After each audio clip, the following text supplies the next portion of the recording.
city streets, we began to feel the fire.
Good morning.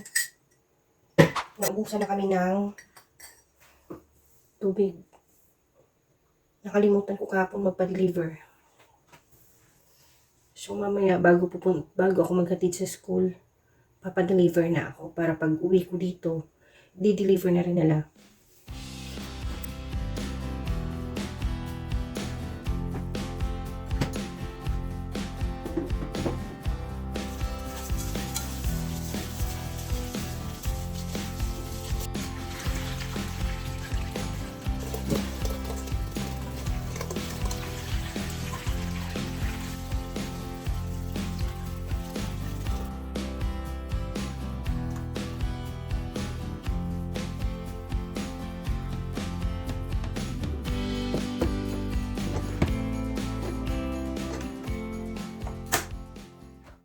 안녕하세요. 쿠쿠입니다. 음성 가이드로 더 편리하게 쿠쿠하세요. 원하시는 기능을 선택해주세요. 김초밥, 쿠쿠가 맛있는 식사를 시작합니다.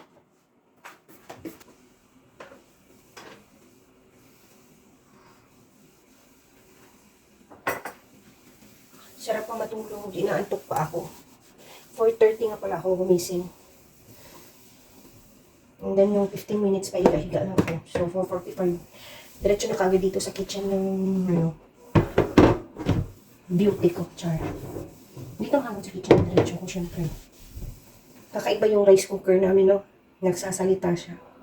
Actually, ito yung pinaka must-have kong natanggap sa Balikbayan box. Nagulat ako kasi parang may narinig akong sa labas ba na boses na malaking tao.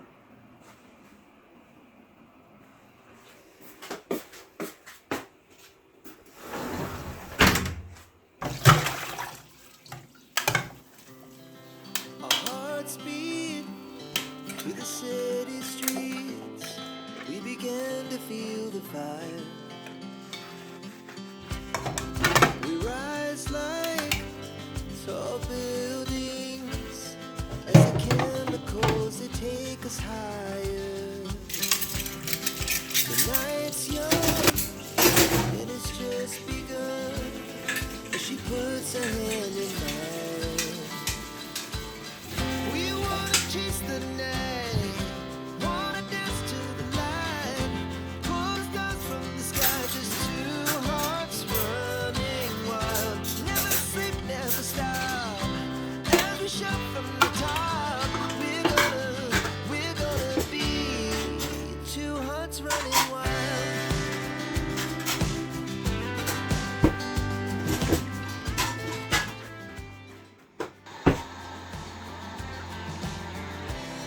Now the morning is the afternoon, we lay awake in bed. The glass so loud. Ang ihahatid natin sa school, may iiwan dito si Kuya at saka si Bunso kasi Ang hali pa naman yung pasok nila. Nilalagyan ko talaga ng nito. Yung egg ko. Yung itlog. Hindi ko alam kung na-try na pero masarap.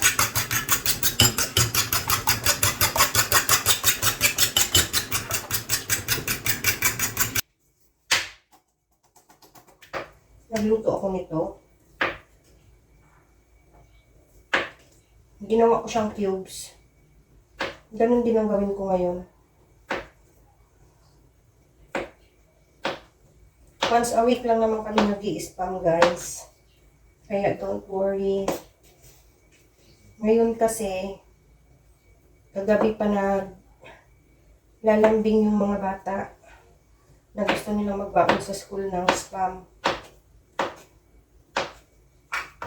Kaya yan. Hahaluan ko ng itlog. And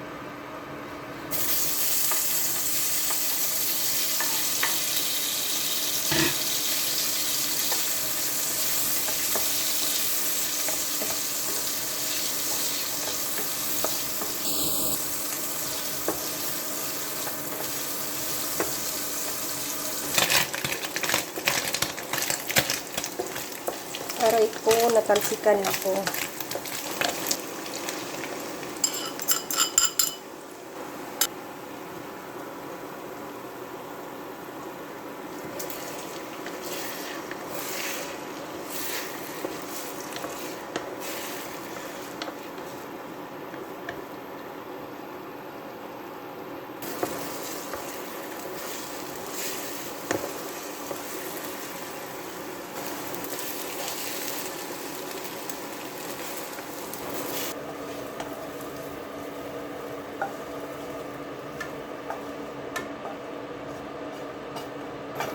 Ang sarap niya.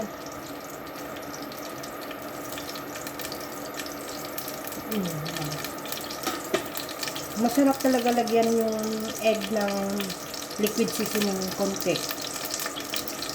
Ang sarap. Ngayon, ang iluluto ko is yung lechon. Hindi siya spam, lechon siya. Yung kanina, yung maliit. Ito. Yan. Yan yung spam.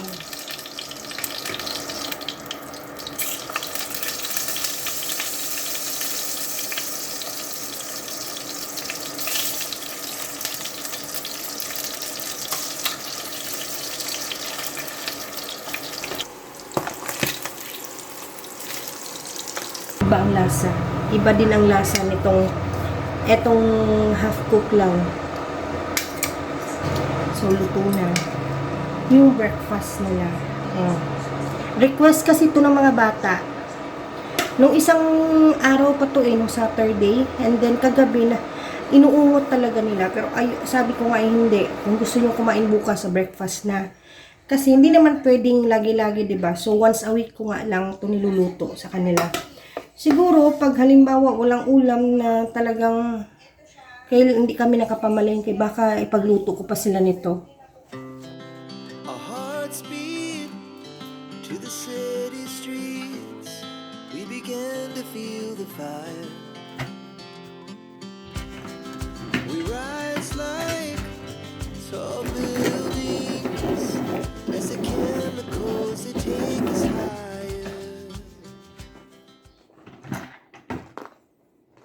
Nandito na yung extra mo na pencil. Nasaan ang eraser mo? Ayan. Ba't dalawang gunting na to? Kunin ko yung isa. Ayan yung eraser mo na extra. Nawala na lagi yung green mo na pencil.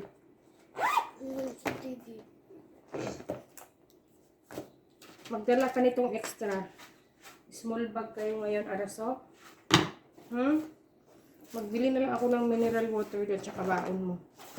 Bilisan mo dyan. Ito yung problema naming dalawa. Yan siya.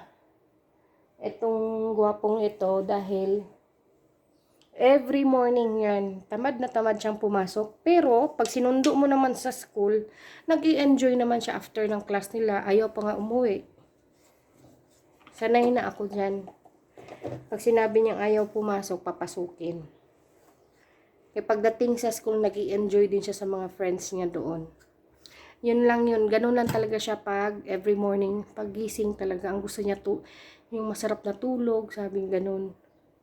Unlike kay bunso naman, yung bunso namin is 12 kasi yung ano niya, pasok niya. So, nakakatulog siya ng mahaba.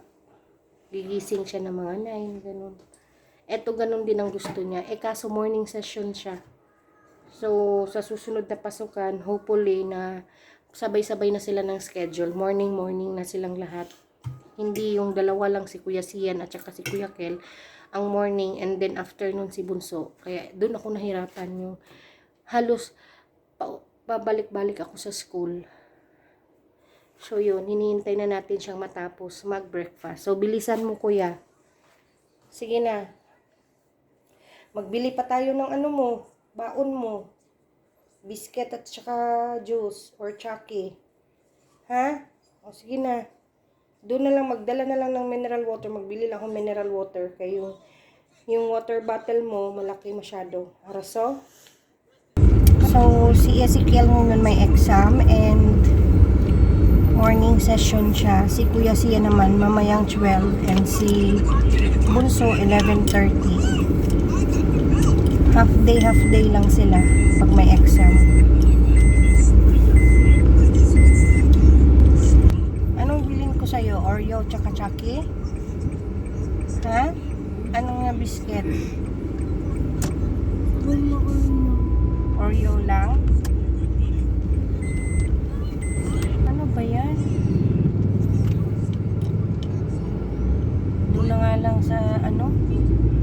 Sa school na lang tayo bibili, wag dito. Yung mga tricycle kasi.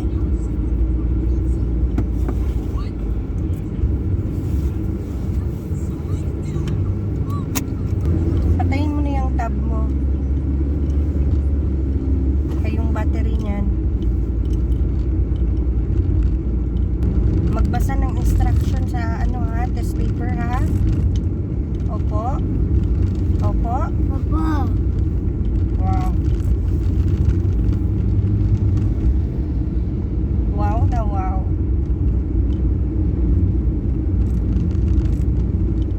So naiwan sa bahay si Kuya Sian tsaka si Drex kasi mamaya pa silang tanghali yung schedule nila ng exam.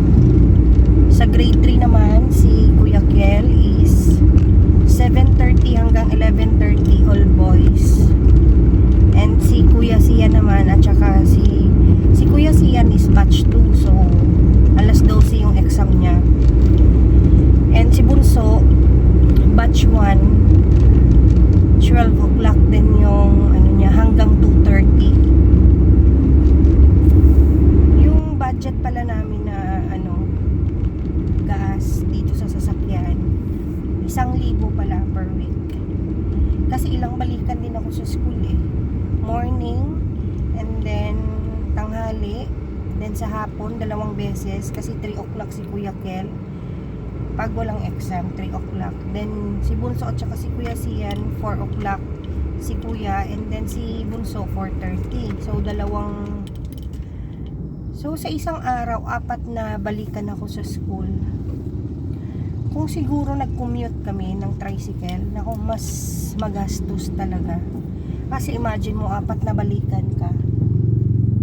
Magkano na ngayon ang pamasahe ng estudyante? 20 pesos. And ako, kasi nga, matanda na, 25 pesos. So, sa unang hatid siguro, kung nagta-tricycle kami, 40 yung 2 bata, plus sa akin, 25, di 65. And then, pag uwi ko pa, mamamasahe ako, so another 25. So, magkano? 65, 70, 80, 90 pesos. Babalik na naman ako ng tanghali, kasi ihatid ko si Bunso, di 45 pesos. 45 pesos plus sa hapon pa. O diba? Aabot kami ng 350 isang araw lang sa hatid sundo lang yan ha, pamasahe ng mga bata. Kung ita-times mo yan sa 5 days. Malaki-laki. So, maganda na din talaga na mayroon kaming sariling sasakyan. And etong sasakyan naman na ito is fully paid na 3 years ago. 3 years ko siyang binabayaran and fully paid na talaga siya. So mas nakakatipid talaga pag may sarili kayong sasakyan dahil necessity talaga ito eh. And malapit na tayo sa school. Dito na kami bibili ng baon ng mga bata ni Kiel pala. Bibilan ko na din si Drex para mamaya idire-diretso na.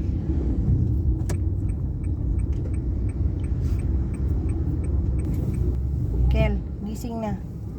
Nandito na tayo sa school. Tara na.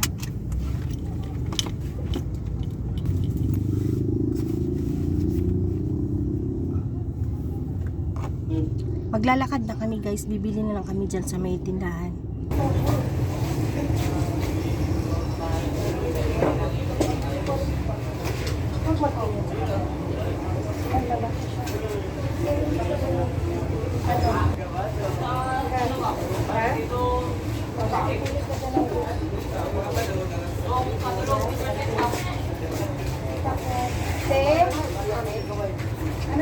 Oreo, ilan, isa, at saka, dalawa te. Oo, at saka mineral water yung maliit lang, hindi malamig. Wala na ako ba?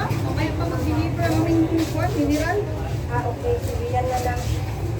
For you lang. Oo, dalawa. Tapos i-plastic ko na lang tong akin na yan.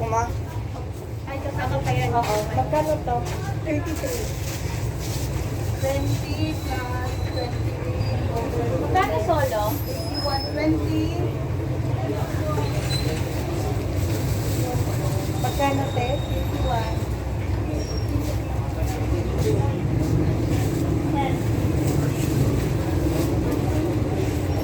Hawakan mo yung bag mo.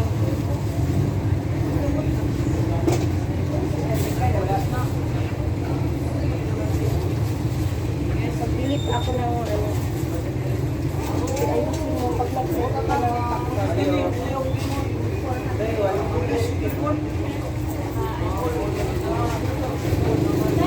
tara.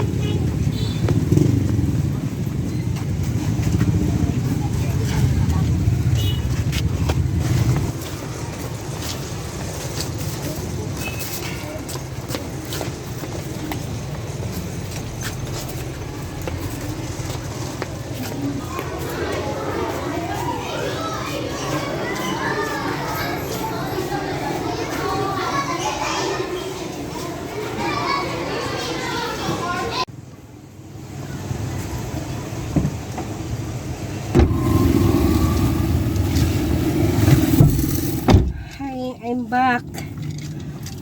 Natid na natin si Kuya Kel. Tanggalin ko muna to. Mamaya ko na lang ibalik para hindi siya hassle sa camera. And yun na nga. Wala pa yung teacher ni Kel. Yung advisor niya wala pa. Uuwi na tayo dahil may dalawa pa tayong estudyante na ihahatid mamayang 11:30. So dapat nasa school na sila ng 11:30 dahil 12 o'clock mag-start na yung klase nila. Iniwan ko na sa bahay si Bunso dahil nandun naman si Kuya Sian.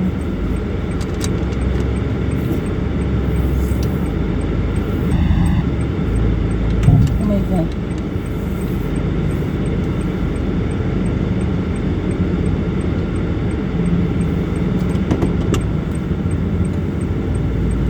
Pag nandito ka talaga sa school, kailangan talaga nating hinay-hinay sa dahan-dahan tayo sa pagdadrive and naka-alert tayo dahil maraming estudyante. Ayan. Alam nyo ba kanina nung hinatid ko na si Kiel pagbaba namin, merong isang katulad din tong kotse ko pero Suzuki lang yung sa kanya, and talagang umatras siya. Yung pagka-atras niya is yung mabilis yung pagka-atras niya ba, hindi siya dahan-dahan. Kasi ganito kasi yan, pag nagda-drive ka kasi kailangan talaga yung hinay-hinay ba. Eto naman si kuya alam niya na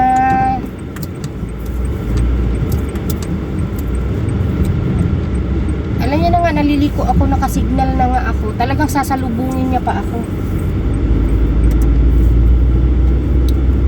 Grabe ang init. Ganitong oras pa lang ng umaga, sobrang na, maalinsangan. Going back nga pala doon sa kanina, babae yung lady driver Nakita ko siya kasi hindi naman masyadong dark yung tinted niya. Ay talaga naman kumakabrake. Alam niya nga nasa school zone kami. Alam mo yung hindi siya nag-iingat. Hindi pa talaga siya naka-signal light na kahit malaka-hazard siya ba para makita na atras ba siya, liliko ba siya, ganyan, wala. Magugulat ka na lang pala gumagalaw yung sasakyan sa likod mo. Muntik na kami. Parang gusto ko siyang katukin. Pero hindi na, binaliwala ko na lang. Ganyan ako, parang naiintindihan ko na din kasi nga nung kabaguhan ko pa lang talaga na nagda-drive at bagong sasakyan, kasi bago yung sasakyan niya and ganun na ganun din ako mag-drive noon, kaya naiintindihan ko din. Iba na kasi yung pag yung sanay ka na sa sasakyan mo and marami ka nang nai-encounter na mga ganyan, kaya nag-iingat ka na. Kasi dati rin ganun din ako yung bang hindi dahil sa hindi ka marunong mag-drive, kundi dahil sa nininervyos ka pa. Lalo pat yung bumper to bumper and napaka-busy nung daan. Tulad niyan, sa labas ng school, busy talaga yan.